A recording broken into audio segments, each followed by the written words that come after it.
Caen et Rouen. Roanne, club de D2, reçoit Clermont. Évry-Viry et Orne. Voilà. Côté basque, et c'est parti, le premier engagement gagné par Anglette. J'ai gagné un peu la confiance de coach Terglav qui avait poussé son coup de gueule en conférence de presse. Attention, oui, le tir de but. Oh oui, quel mouvement inscrit par Grenoble. Et là, on voit l'offensive grenobloise qui fait parler la poudre. Après 8 minutes de jouer dans cette rencontre, déjà 1-0 pour Grenoble. Pas encore de quoi réclamer une faute là-dessus. Ça peut faire attention. Le tir de but. Oh oui, Anglette qui fait mouche. Ah, le réalisme là, c'est ce genre d'erreur qu'il ne fallait pas laisser. Et c'est Robin Mambolet qui vient égaliser dans son ancien antre. 1-1 pour Anglette. Et comme quoi, Grenoble a su se faire, rejoindre. À voir s'ils vont pouvoir répliquer ces efforts pendant 20 minutes. Mais attention, les Grenoblois qui se mettent en grand danger dans cette Coupe de France. Et on va faire attention, ouais.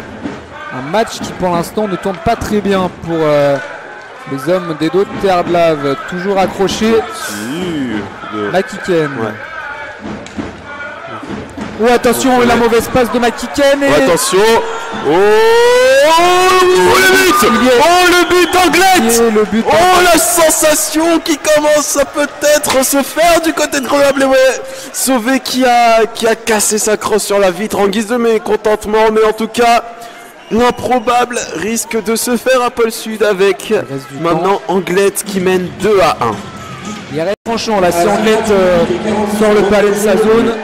Et très chers auditeurs de Fansite, faites vos jeux, rien ne va plus, une minute un power play,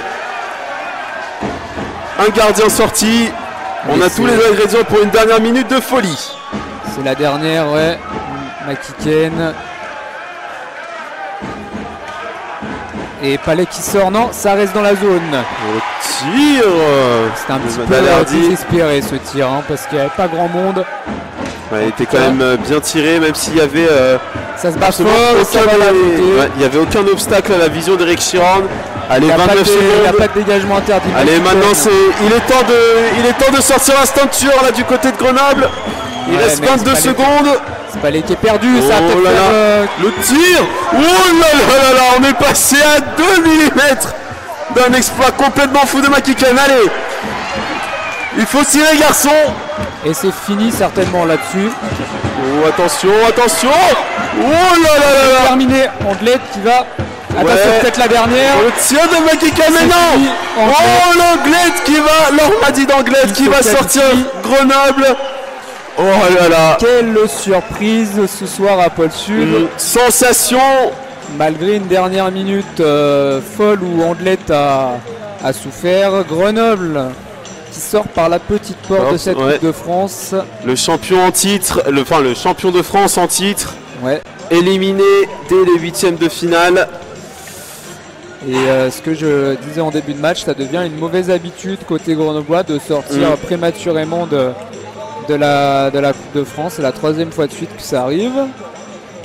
Ouais, c'est un peu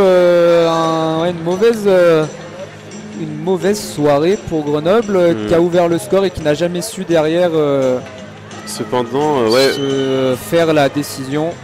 Quand on vient de briefer ça un peu à chaud, c'est vrai que ça reste compliqué, mais on voit de toute façon qu'il faut également féliciter une très bonne équipe d'Anglette qu'on a eu, bloc très compact, qui a bien su s'adapter au jeu de Grenoble. Niveau défense qui a été absolument héroïque avec un Eric Chiron qui a su faire le match qu'il fallait. Et du côté des MVP, du coup, on va passer un peu au pronostic pour ce soir. Chiron pour Anglette sans trop de... sans aucune hésitation. Et puis côté grenoblois, ça va certainement être Adel Coudry peut-être. Ouais, moi je verrais soit Joël Champagne, soit Adel Coudry, ouais. Ouais, parce que c'est Joël Champagne qui a marqué pour Grenoble. Peut-être Lucas Sorac aussi qui a fait un bon match malgré les 2 buts. Ah bah, de toute façon pour les 2 buts, il pouvait rien, c'était compliqué. Chiron, Eric Chiron pour Anglette, meilleur MVP joueur. Logique. Vraiment, on voit qu'il commence à se fondre dans le moule et ça se voit parfaitement avec une prestation de haut vol pour le gardien américain.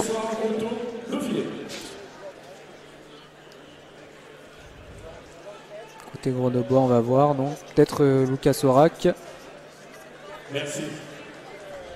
Pour l'équipe des Boulots de Grenoble, ce soir il s'agit du Canal But, voilà. numéro 61, Lucas Orac. Qui a sorti, qui a fait un gros match, mais ça n'a pas suffi à Grenoble. Ouais. En tout cas, à voir même pour Eric Chiang qui, je crois, a dû dépasser les 45 arrêts pour ce soir. Ce serait pas étonnant. Je pense, j'ai pas les statistiques officielles, mais il a en tout cas fait il a fait un match excellent qui permet à Anderlecht de l'emporter. De passer en quart de finale. Mais en tout cas, très grosse surprise. Donc ce soir, Anderlecht qui s'impose 2-1 ici à Pôle Sud. Exactement, et le prochain rendez-vous également sur Fansite Grenoble, ce sera la réception d'Angers le 3 décembre. Et entre-temps, on va avoir une alléchante revanche entre Grenoble et Rouen. C'est ce week-end. Alors ce sera le 1er décembre, exactement. Le 1er, donc ce qui veut dire dimanche, non ouais, c'est bien ça. Dimanche après-midi, Rouen-Grenoble. Et en tout cas, on va vous souhaiter une excellente soirée sur ces images de la poignée de main entre les Bordeaux de Grenoble et l'Ormadi d'Anglet. Très bonne soirée à vous et au 3 décembre. Merci, au revoir.